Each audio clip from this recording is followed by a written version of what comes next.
Si të kapësh një ëll.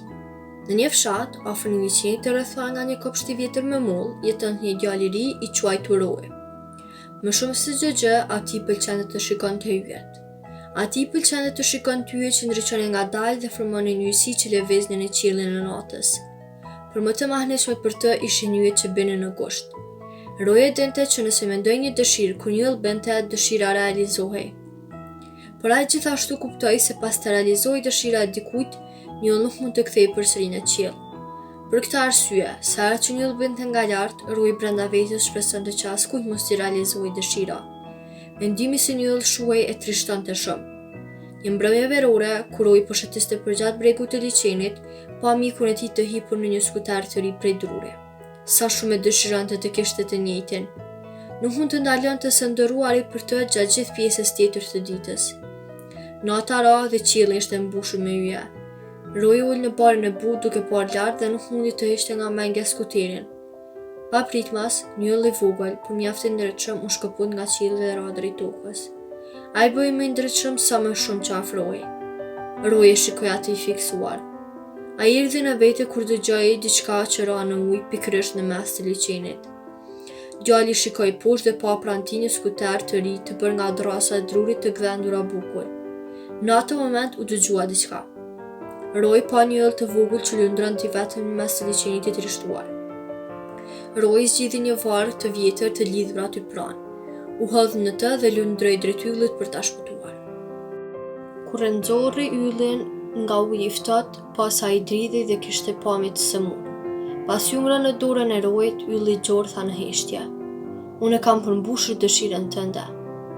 Faleminderit ylli vogël, tha djali, por dëshira ime nuk kishte dashje e rëndësishme. Do të jesh shumë i rehatshëm në qiell së bashku me yjet e tjerë sesa në këtë liçen të ftohtë me bretkosa. Roy vendosi ta vendoste yllin përsëri në qiell, aty ku duhej të ishte. Ai gjeti një shkallë të gjatë të shtrirë në një pemë të vjetër mulle. Zgjati shkallët në gjatësinë e saj të plotë dhe u përpoq të përkulte drejt hanës.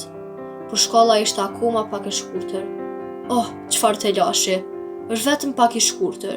Roy ndjej të shpëruar. Çfarë duhet të bëj? Në atë moment, një ide e papritur erdhi në mendje. Ai mori skuterin e tij dhe çmuntoi në copa. Pastaj lidhi dy drasa të gjata druri në trarët anësor të shkallës në meditar të fortë. Pastaj lidhi dy drasa më të shkurtra në mënyrë të rrethore për të formuar pjesën që mungonte. Këto dy pjesë dukeshin se ishin të mjaftueshme për të arritur në hënë. Roy e vuri yllin në çantën e shkollës dhe filloi të ngjitej në shkallë. Ai u ngjit për 2 ose 3 orë. Askush nuk mund të thotë saktësisht sepse hëna është larg nga toka. Më në fund Roy arriti. Eci mbi majat e gishtrënjeve dhe vuri yllin në vendin e vet. Kur mbaroi, u ndjej i lodhur dhe ul në buzë të hënës për të pushuar. Ai hodhi një vështrim poshtë. Dhe madje i dashte të fërkonte syt. Ishte një det plot me drita të ndritshme poshtë në tokë, që dukeshin si një reflektim i qiellit të ndritshëm. A janë ata gjithë yjet të rënë? Pyeti Roy yllin e vogël. Jo, këto janë qytetet dhe fshatrat tuaj. Kur yjet shikojnë tokën, ata gjithashtu kanë dëshirat e tyre. Ne gjithashtu besojmë se dëshirat tona mund të realizohen në një ditë. Për çfarë ndrojnë yjet? U çudit Roy. Ne ndërrojmë të bëhemi si dielli. Ne duam të kemi planet të gjelbër, të bukur që rrotullohen rreth nesh, ashtu si toka juaj bën rreth diellit. Roy ul në cepin e hënës duke tundur këmbët dhe duke menduar se çfarë i tha ylli. Kur ishte koha për të kthyer, Roy dha lamtumirën yllit. E ylli falemnderoi atës që e shpëtoi nga liçeni i ftohtë. Kur zbriti në tokë, ai vendosi të përmbush dëshirën e yllit të vogël.